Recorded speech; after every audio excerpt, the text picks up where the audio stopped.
मंदिर को बंद करे आज लगभग 121 साल बीत गए हैं, लेकिन भारत सरकार ने आज भी इस दरवाजे को नहीं खोला है। आप कभी कोणार्क के सूर्य मंदिर जाएंगे? जब आप इस मंदिर में जाओगे तो आपको इस मंदिर का मुख्य द्वार बंद नजर आएगा। इस जगह का नाम है सूर्य कोणार्क टेम्पल। यह मंदिर उड़ीसा राज्य में मौजूद है। आप इस मंदिर के आसपास के इलाके में घूम सकते हैं, लेकिन मंदिर के मुख्य मंडप में प्रवेश नहीं कर सकते। वैसे तो इस मंदिर के कई सारे रहस्य हैं, जैसे कि ये मंदिर अधूरा बना हुआ है, यह मंदिर श्रापित है, यह मंदिर सैकड़ों सालों से रेत में दबा हुआ था। इस मंदिर के मुख्य मंडप पर एक 52 टन का विशाल गुंबद लगाया गया था और इस मंदिर को बनाने वाले एक कारीगर ने इस मंदिर में आत्महत्या कर ली थी। इस मंदिर में रात के समय नृत्यकारों की नाचने की आवाज सुनाई देती है। ऐसे कई सारे रहस्य हैं इस मंदिर के बारे में, जिन्हें अगर आप सुनेंगे तो आपके होश उड़ जाएंगे। लेकिन फिर भी एक सवाल है जो बार बार सामने आता है, क्यों इतने प्रयासों के बाद भारत सरकार इस मंदिर का गेट नहीं खोल पाती? कोणार्क सूर्य मंदिर, यह मंदिर भगवान सूर्य को समर्पित है।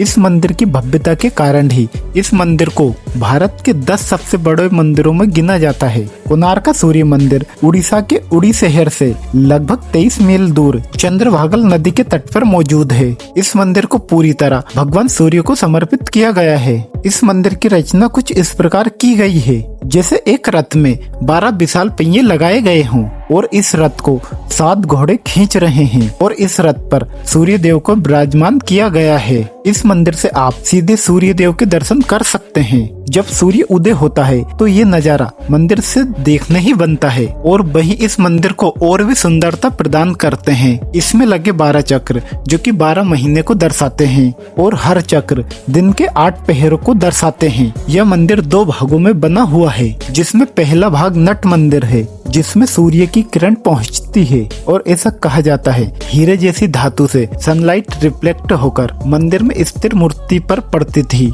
वो नजारा देखने ही बनता था। और इस मंदिर की कलाकृति में एक इंसान हाथी के नीचे दबा हुआ दर्शाया गया है, जो पैसे और घमंड को दर्शाता है, जो कि ज्ञानवर्धक भी है। और इस मंदिर के बारे में ऐसा भी कहा जाता है कि श्री कृष्ण के पुत्र श्याम को एक शराब के कारण कोढ़ हो गया था। ऋषि कटाक के शराब से बचने के लिए तो उन्होंने सूर्य देव की पूजा करने की सलाह ली। तो सामने मित्र वन में चंद्रभागा नदी के संगम पर 12 वर्षों तक तपस्या की और सूर्य देव को प्रसन्न किया। सूर्य देव जो कि सभी रोगों के नाशक है, उन्होंने शाम के रोग का भी नाश किया, जिससे सामने सूर्य देव का एक भव्य मंदिर बनाने का निर्णय लिया। अगर यहाँ के लोगों की माने तो आज भी रात के अंधेरे में यहाँ नृत्यकारों की आत्मा आती है, जो यहाँ पर नृत्य करती है। ये नृत्यकाएं यहाँ के राजा के दरबार में नृत्य करती थी। इस मंदिर का निर्माण एक सैंडविच के तौर पर किया गया था, जिनके बीच में एक लोहे की प्लेट लगी हुई थी,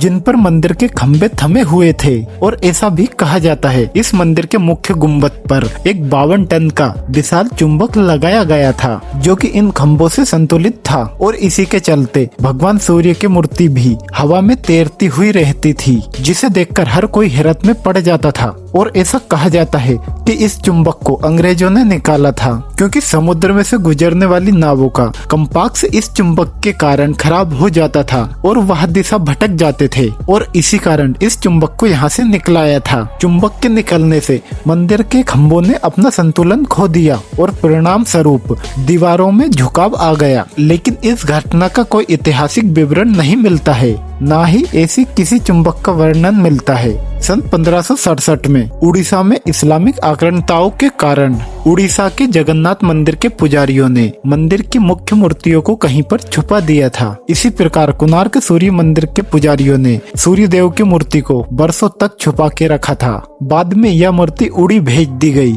भगवान जगन्नाथ के मंदिर के प्रांगण में स्थिर इंद्र भगवान के मंदिर में इन मूर्तियों को स्थापित करवा दिया गया लेकिन कई लोगों का ऐसा मानना है इस मंदिर की मूर्तियों को अभी खोजा जाना बाकी है। लेकिन कई लोगों का ऐसा भी मानना है न्यू दिल्ली के राष्ट्रीय संग्रहालय में जो मूर्तियां रखी हुई है वही मूर्ति सूर्य भगवान की असली मूर्तियां हैं। मूर्तियों के न होने के कारण यह मंदिर कई सालों तक वीरान पड़ा रहा। यहाँ लोगों का आना जाना बंद हो गया और मंदिर की अवस्था काफी बिगड़ चुकी थी। सुरक्षा के दृष्टिकोण से साल 901 में यहाँ के गवर्नर जॉन हुड ओवर ने इस मंदिर के मुख्य मंडप के चारों दरवाजों को बंद करवा दिया गया और इसे पूरी तरह से रेत से भर दिया गया ताकि यह सुरक्षित रहे और क्षतिग्रस्त न हो। इस काम में 3 साल लगे और 1903 में यह मंदिर पूरी तरीके से पैक हो गया। जब से लेके आज तक यह मंदिर बंद है। इस मंदिर को खोलने के कई प्रयास किए गए लेकिन सरकार आज तक इस मंदिर को खोल नहीं पाई है। तो दोस्तों आपको क्या लगता है हमें कमेंट करके जरूर बताएं।